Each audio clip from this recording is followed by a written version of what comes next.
They say blood is thicker than water, but nobody warns you what happens when that blood turns poisonous. At 73, I finally learned that some family ties are meant to be cut.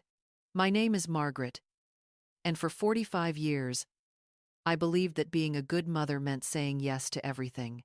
Every request, every demand, every crisis that landed on my doorstep became my responsibility to solve. I thought love meant sacrifice, until I discovered it had become my prison. It started small, as these things always do.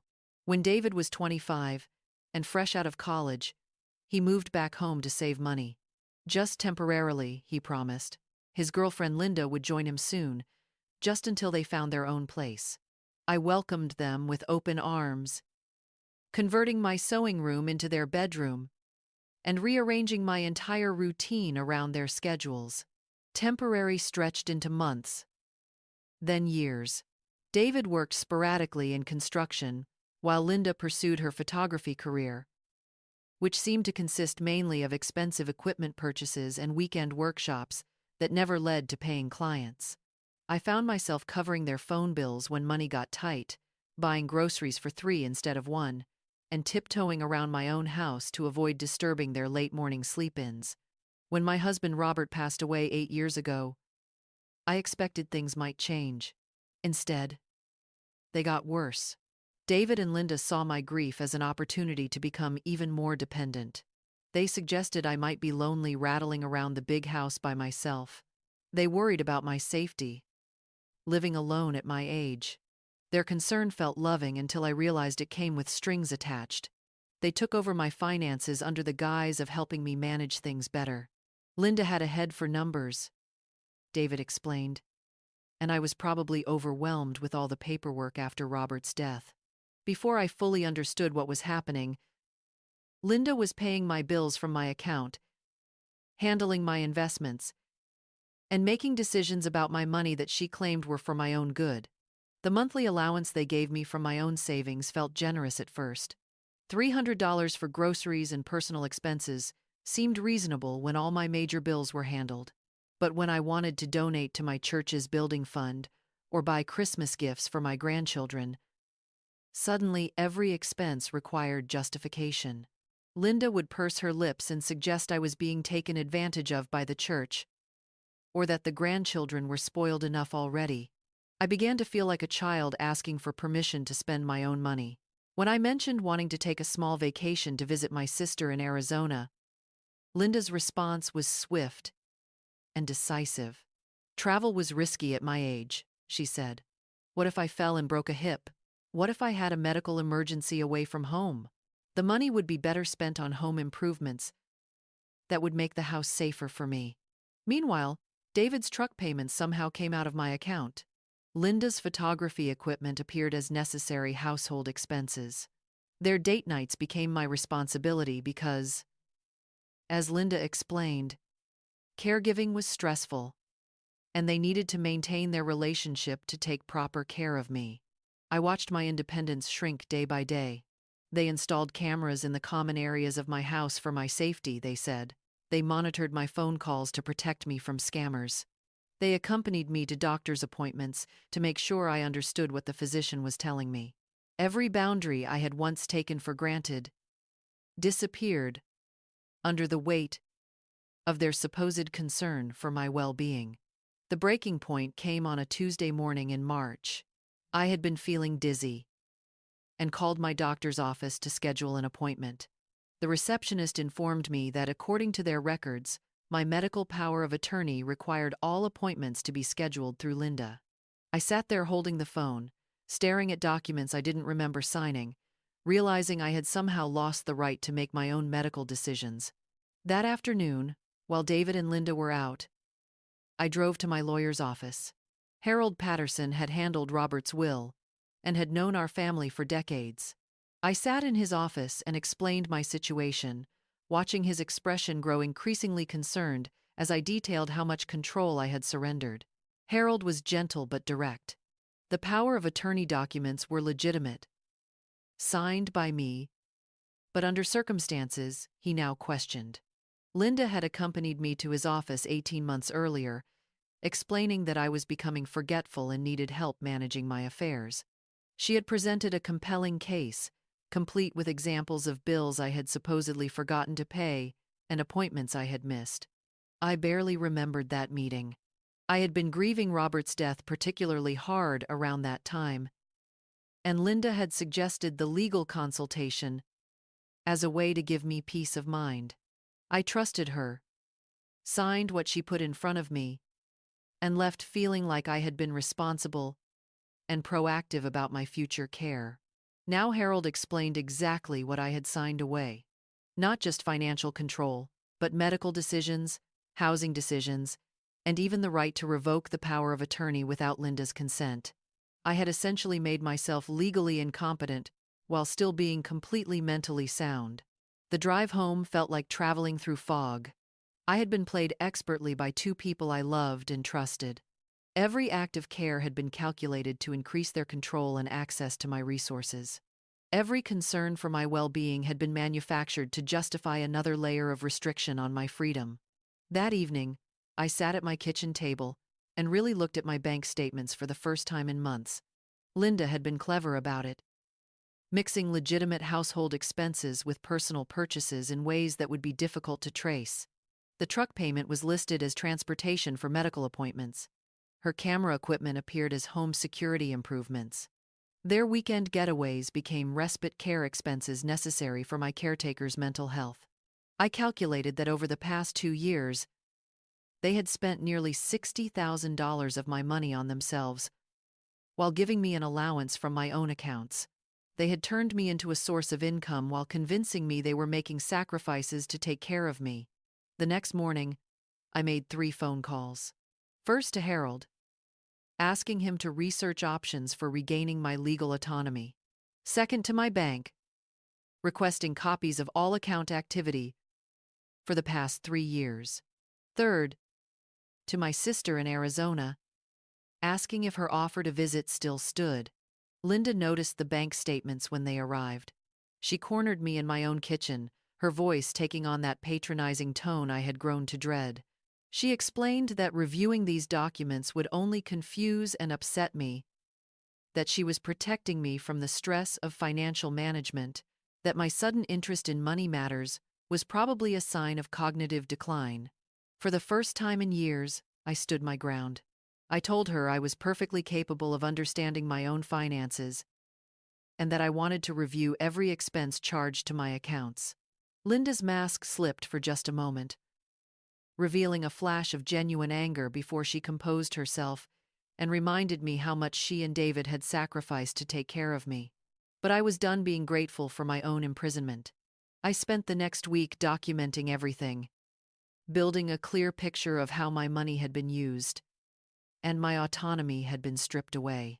Harold worked with me to understand my legal options, which were limited but not impossible.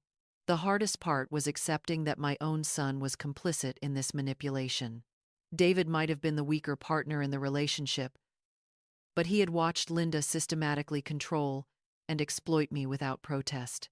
When I tried to discuss my concerns with him privately, he immediately reported back to Linda, who then confronted me about trying to cause problems in their relationship. I realized that the loving son I thought I was protecting had disappeared years ago, replaced by someone who saw me primarily as a resource to be managed. The grief of that recognition was almost unbearable, but it was also liberating.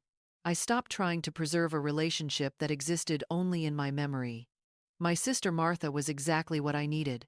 When I called her crying, after discovering the extent of the financial manipulation, she listened without judgment, and then said something that changed my perspective completely. She told me I was not a victim. I was a survivor who was finally ready to fight back.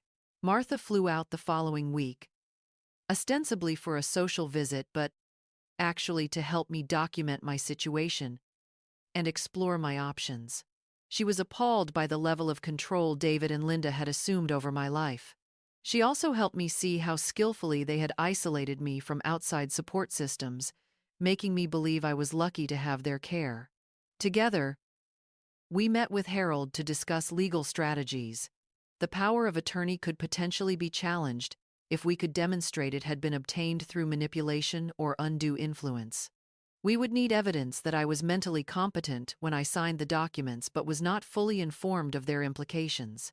We would also need to show that the power of attorney was being used contrary to my best interests. Building that case would take time, and Martha couldn't stay indefinitely. But she helped me create a plan for reclaiming my independence, step by step. The first step was establishing my mental competency through a comprehensive evaluation with a geriatric psychiatrist. The second was opening a new bank account that David and Linda couldn't access. The third was finding temporary housing where I could live independently while the legal issues were resolved. When I told David and Linda about my plans to stay with Martha for a few weeks, their reaction was swift and predictable. This was exactly the kind of impulsive decision that proved I needed their guidance. Martha was filling my head with paranoid ideas. I was being ungrateful and unrealistic about my limitations. Linda became particularly emotional, crying about how hard she had worked to take care of me, and how heartbroken she would be if something happened to me while I was away. But I had learned to recognize her manipulation tactics, and they no longer worked on me. The morning I left for Arizona, David blocked my path to the car and demanded to know when I would be coming back. For the first time in years, I looked my son directly in the eye and told him I would return when I was ready, not before. I would make my own decisions about my care, my money, and my future. If he couldn't accept that, we would have to redefine our relationship accordingly. The flight to Arizona felt like escaping from prison. I had forgotten what it felt like to make decisions without having to justify them to someone else. Martha picked me up at the airport and took me to lunch at a little Mexican restaurant where we sat on the patio and I ordered whatever I wanted without calculating whether I had enough left in my monthly allowance. Living with Martha for 3 months taught me how much of myself I had lost. I had stopped expressing opinions that might conflict with Linda's preferences. I had stopped making plans beyond the next day because I never knew when my schedule would be rearranged around their needs. I had even stopped buying books because Linda had suggested reading was becoming too much strain on my eyes. In Arizona, I rediscovered my love of reading, spending entire afternoons at Martha's kitchen table with novels I chose purely because they interested me. I took up watercolor painting again, something I had enjoyed before Robert's death, but had abandoned when Linda converted my art supplies closet into storage for her photography equipment. I went to movies, ate at restaurants, and took long walks in Martha's neighborhood without having to report my activities to anyone. The psychiatric evaluation went smoothly. Dr. Sarah Chen was thorough and professional, conducting multiple sessions to assess my cognitive function, emotional state, and decision-making capacity. Her report concluded that I was mentally sharp, emotionally stable, and fully capable of managing my own affairs.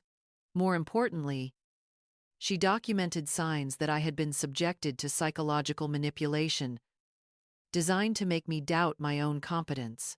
Harold used Dr. Chen's report to petition the court for restoration of my legal autonomy. He argued that the power of attorney had been obtained through undue influence and was being used contrary to my interests. He presented evidence of the financial exploitation and documented how my freedom had been systematically restricted. David and Linda fought the petition, claiming I was being manipulated by Martha and Harold into making decisions that would endanger my well-being. They painted themselves as devoted caretakers being persecuted by greedy relatives who wanted access to my money. Linda testified tearfully about the sacrifices she had made to care for me and her fears about what would happen if I was left to manage alone. But the evidence was overwhelming. The financial records spoke for themselves, showing a clear pattern of personal expenses disguised as care costs. Dr. Chen's testimony about my mental competency was unshakable. Most damning of all, Harold presented evidence that Linda had been researching nursing homes and discussing the possibility of having me declared incompetent just weeks before I left for Arizona. The judge ruled in my favor, restoring my legal autonomy and ordering an immediate accounting of how my money had been spent under the power of attorney. David and Linda were required to return any funds that had been used for personal rather than care-related expenses, which amounted to nearly $80,000 once penalties and interest were included. I returned to my house in late summer, but it no longer felt like home. Every room held memories of manipulation and control. David and Linda had moved out while I was in Arizona, taking furniture and household items they claimed to have purchased with their own money. The cameras were gone, but I could still feel the weight of surveillance in every corner. I decided to sell the house and start over somewhere new. It was a difficult decision, because Robert and I had built so many memories there. But staying would have meant living, surrounded by reminders of how I had allowed myself to be diminished. I needed a fresh start, in a place where I could define myself on my own terms. The house sold quickly, and I used the proceeds to buy a smaller place in a retirement community about an hour away. Not because I needed care, but because I wanted neighbors who understood the value of independence. I chose a community that emphasized active living and personal autonomy rather than managed care. My new home is bright and cheerful, decorated with furniture I chose because I liked it, rather than because it matched someone else's vision of appropriate decor for an elderly woman. I have an art studio where I paint whenever the mood strikes me. I have a garden where I grow vegetables and flowers without having to justify the expense of seeds and soil. David has tried to contact me several times since the court ruling. His calls and letters alternate between apologies and accusations, between promises to change and threats about what will happen to me without his protection. I have not responded to any of them. Some relationships cannot be repaired, only grieved and released. Linda disappeared completely after being ordered to repay the misused funds. I heard through mutual acquaintances that she and David separated shortly after my legal victory. Without my financial support, their relationship apparently couldn't survive. I felt no satisfaction in their breakup, only sadness for the waste of so many years. My new life is quieter but infinitely richer. I volunteer at the local literacy center, teaching adults to read. I take classes at the community college, currently studying art history and Spanish. I travel when and where I want, having recently returned from a wonderful trip to Italy with a group of women from my painting class. Most importantly, I have learned to trust my own judgment again. The woman who once needed permission to spend her own money now makes decisions confidently and lives with the consequences cheerfully. I have discovered that aging doesn't have to mean diminishing, that needing some help doesn't require surrendering all control, and that love without respect is just exploitation in disguise. I think about younger women sometimes, wondering how many of them are making the same mistakes I made, confusing manipulation with care, sacrifice with love, control with protection. I want to tell them that boundaries are not selfish, that saying no is not unkind, that you can love someone deeply while refusing to let them destroy you. The hardest lesson was learning that not everyone who claims to love you has your best interests at heart. Some people are attracted to vulnerability, drawn to those who give more than they take. They wrap their exploitation in language of care and concern, making you grateful for your own diminishment. But I also learned that it's never too late to change course. At 73, I rebuilt my life from scratch and discovered parts of myself I thought were lost forever. I found strength I didn't know I possessed and courage I had never needed to access. Most importantly, I found peace with my own company and joy in my own choices. Today I woke up in my own bed, in my own house, with no one to answer to but myself. I made coffee the way I like it, read the newspaper without commentary from anyone else, and planned my day according to my own priorities and preferences. These simple freedoms, which I once took for granted, now feel like daily miracles. The woman who once believed that being a good mother meant saying yes to everything has learned that being a good person sometimes means saying no. The woman who thought love required sacrifice has discovered that the most important love is the love you give yourself. The woman who feared being alone has found that solitude chosen is completely different from isolation imposed. I am 76 now, and I am finally free. Not free from all responsibility or challenge, but free to choose my responses and live with my decisions. Free to define my own worth and set my own boundaries. Free to love without losing myself, and to be loved without surrendering my autonomy. Some people might call my story sad, focusing on the betrayal and loss, but I see it as a victory. I see a woman who refused to disappear, who fought back when fighting back seemed impossible, who reclaimed her power when everyone told her she was powerless. I see a woman who learned that it's never too late to save yourself, even when the people you need saving from are the ones who claim to love you most.